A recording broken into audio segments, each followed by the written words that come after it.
Hello friends, welcome to निगुती. तर चाट तर हे आपल्या सर्वांनाच आवडतं. म्हणूनच आज निगुतीमध्ये मी तुमच्यासाठी घेऊन आलेली आहे एकदम सोपी अशी कॉर्न चाट रेसिपी.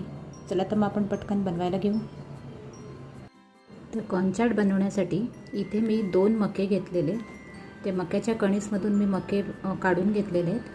त्यानंतर त्याला स्वच्छ धुवून मी कुकरच्या डब्यामध्ये त्याला 3 शिट्या मारून घेतलेल्या आहेत.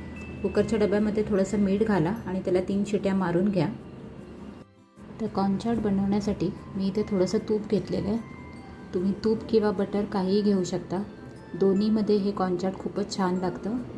तर बटर घेतलं तर जास्त चांगलं, पण मी तूप घेतलं आहे.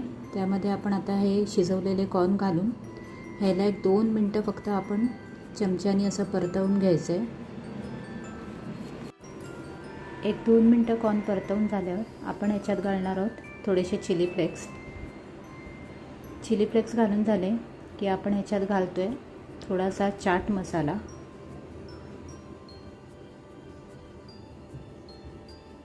चाट मसाला घालून झाला की आपण ह्याच्यात घालूया थोडंसं मीठ.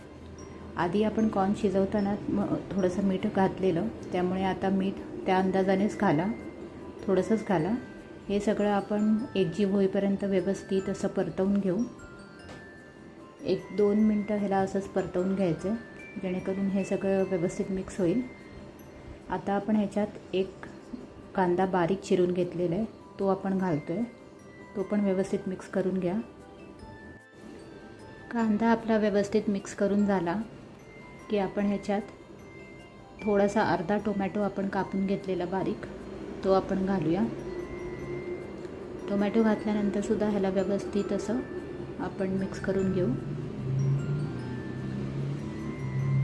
हे जास्त शिजवायचं नाही आहे आपल्याला, थोडंसंच परतवून घ्यायचं आपल्याला, जेणेकरून ह्या सगळ्याची चव मस्त मिक्स होईल आणि त्यामुळे हे चाट खूप छान लागेल. कांदा टोमॅटो घातल्यावर हे व्यवस्थित आपलं असं 1 मिनटंभर परतवून झालं की ह्याच्यात आपण घालायची आहे थोडीशी कोथिंबीर.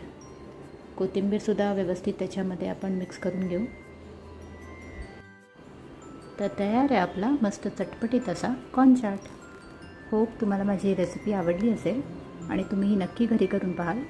केल्यानंतर मला कमेंट्समध्ये कळवायला विसरू नका की तुम्हाला हा चाट कसा वाटला ते. त्याचबरोबर माझ्या या व्हिडिओला लाईक करा, शेअर करा आणि माझ्या चॅनलला सबस्क्राईब करा. त्याचबरोबर बेल आयकनही दाबा, जेणेकरून अशाच नवनवीन रेसिपी करत मी तुम्हाला भेटत राहीन. थँक्यू.